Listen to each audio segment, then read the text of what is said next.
Сега за първи път виждам толкова чудна бяла врана. А знаеш ли, че дори можем да броим? Така ли? Да. Обикновената врана може да брои само до 6, а ние чак до 8. Ще ми покажеш ли? Разбира се. 1, 2, 3, 4, 5, 7, 8. Браво, браво! А обаче можеш ли сега с затворени очи? Разбира се.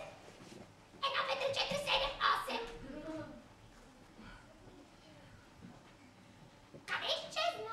Ами, скрих се, за да не ме намериш. Къде се скри? Ей, тук се скрих. Видяхте? Ей, ти пак ме победи. Хайде сега, аз ще броя, а пък ти ще се криеш. 1, 2, 3, 4, 8. Ти вече ме намери.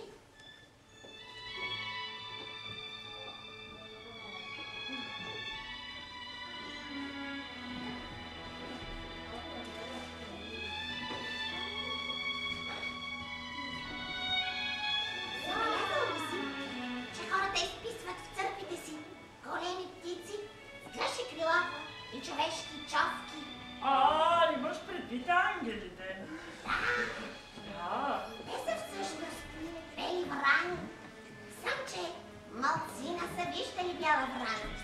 Ние сме много малко.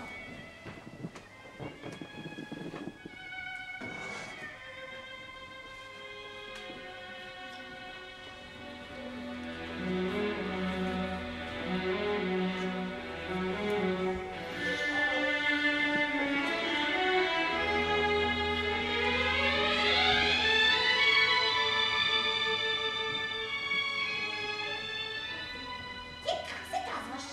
Аз? Франтишек Крал. Крал. Да. Само, че лъжеш, нали? Не ми изглеждаш... Не ми изглеждаш на крал. Ама Доста трипав си. Еми аз съм си дрипавия крал. А къде си крал? Навсякъде съм крал. А в Англия? И в Англия съм крал. Само, че във Франция не, нали? И във Франция, да. Не е възможно.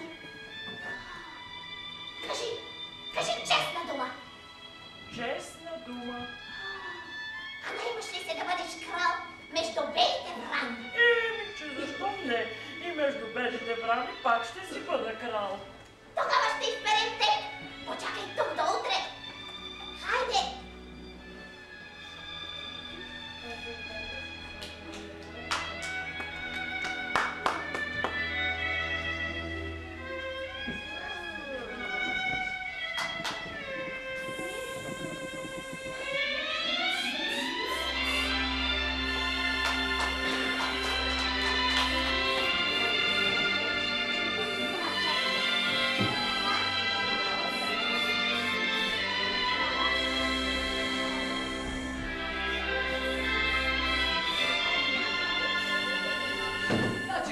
Значи имаш 958, 32, а пък аз имам 4932, 17. Значи, имам една идея. И аз имам една идея. Не, аз имам идея. Не, аз имам идея. Не, аз имам идея. Не, аз имам Не, идея. аз имам идея. Добре, де. Слушай сега. Значи, вместо го чакаме това да умре, Да го нарежем на много парчета. Да, това е моята идея. това е моята идея. Моята идея. Слушай сега, значи, нарязваме, Тия много парчета, моята идея. после покрепваме. Пак многото парчета, това е пак моята идея. И намираме много съкровищета. Това е все моя идея. Това е моята идея. Не, моята идея. Не, моята. Не, моята идея. Моята. Моята идея. Добре, де, твоята идея. Значи, хрумна ми нещо. То сигурно пак е твоя идея. Да. Значи, вместо да го чакаме това да умре, вземеш да го заколиш, да го погребем и да разровим съкровището. Вместо да го чакаме? Да. Леле, какъв съм досетлив. Ама, добре. Какво стана, заколи ли го? Не мога да работя, когато ме гледат в очите. Абе, ти си голям тапанак. Нали слуш главорез, измисли нещо. Ама, ти по-добре се скри, че сигурно го плашиш. Добре.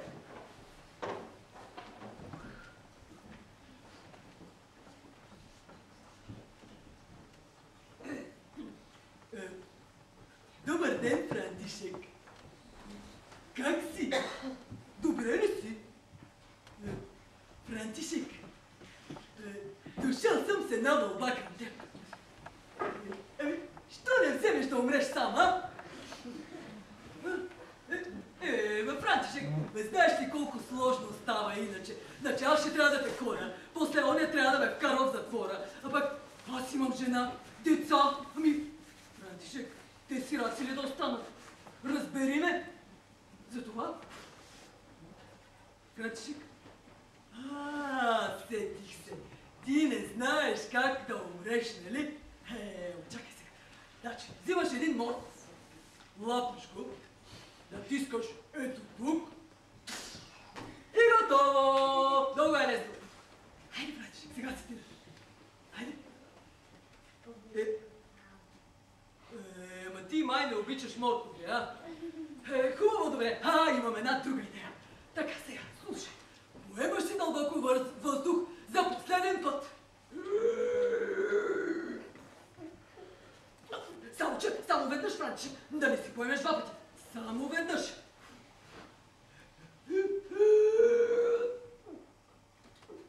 Гледаш небето, звезди, спомниш си детството. Нищо не усетих, хайде, Франтишек, много е лесно. Твой ред е. Хайде, Франтишек.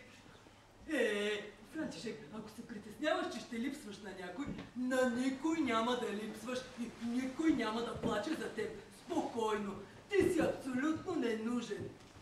Хайде, Франтишек. Хайде, Франтишек, моля ти се,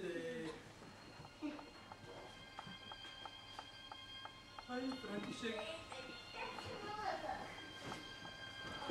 Франтишек. Май умря! Умря! Рови! Ти няма ли да робиш? Ще робя! Хайде! Рови! Няма съкровище!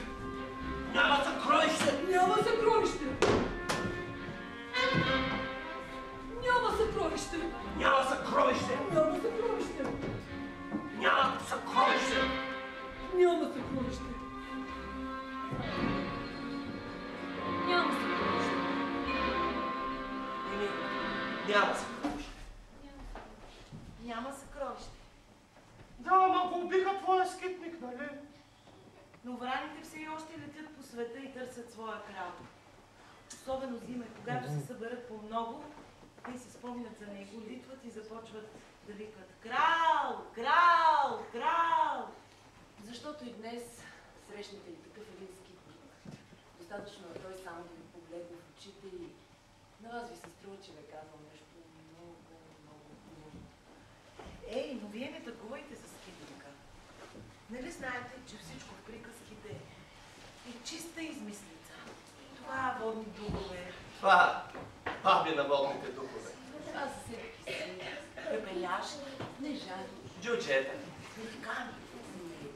Баби яги. Ей, летящи килимчета. Бързоходни обувки. шапки, невидимки, всичко е чиста измислица от началото до края. И от края до начало. И то... И то.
Правим премиер или какво? Напред добре дошли на всички, които работят в театъра. Искам да им честя празника, да сте живи и здрави. Много успехи, дълголетие на тия, които обичат театъра също. На моите колеги вече им честитих. Използвам повода. Тук е директора на драматичния театър. Нашите колеги днес играят в Стара Загора или в Казанлък, ако не се лъжа. Да използвам повода да им честя и на тях. Той ще им предаде.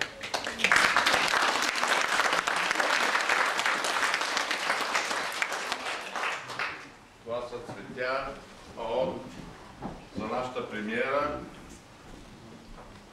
от кмета на град Добрич.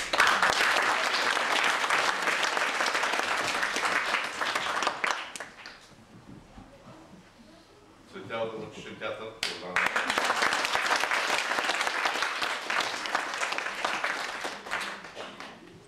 Лео, къде си? Режисьор.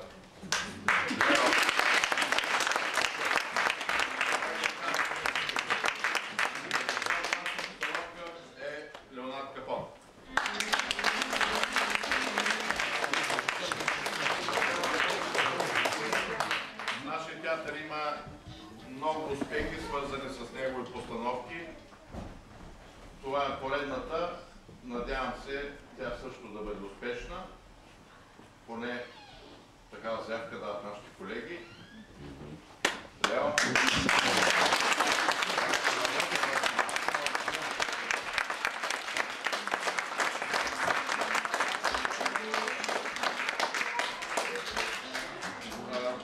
Така малко странно може да се струва, обаче знаете от коя фирма са тия фирматарци?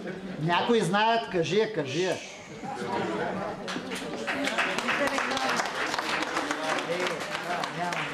Има.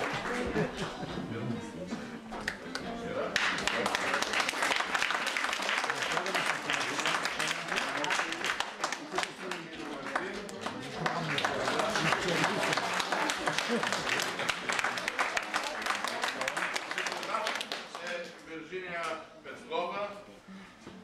Тя се извинява, че може да присъства на нашата премиера, но тя има живеете в Пловдив.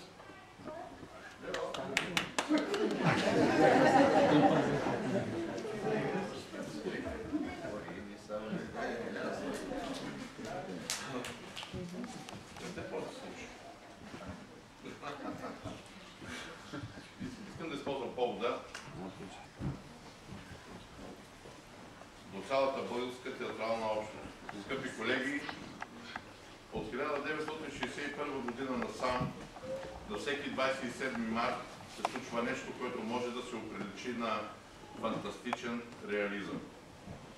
От десетки хиляди сцени, разположени на всички континенти, се отправя едно послание. Чете се едно слово. Словото на театъра. Словото за театъра. Вие сте хора с въображение. Представете си цялата енергийна мощ на тази колективна възхвала и молитва, в която участват милиони. Хората, които създават театъра и техните зрители. 27 март е международният празник на театъра. Световният му ден, макар че той живее във всичките ни дни, че и той самият е концентриран живот. Поздравявам ви с вашия празник. Благодаря ви за таланта, усилията, себеотрицанието, с които правите така, че българският театър да е жив и интересен, да ни събира в една общност, в която търсим заедно отговорите за целта и смисъла на нашия живот. Театърът е красива игра, но той е и сериозен дебат за националните ни и универсални човешки ценности. Днешното му битие, както по света, така и у нас, е по-трудно заради икономическите сътресения. Ще ги надмогваме с общи усилия, защото театърът не може да спре, да застине, няма сцена като в ревизорния Гогол. Имаме безкрайна нужда от него. Хора на духа сме и знаем, че чрез сърцата си, че само с хляб не се живее. Театърът, пише великият негов теоретик Ян Клод, непрекъснато се развива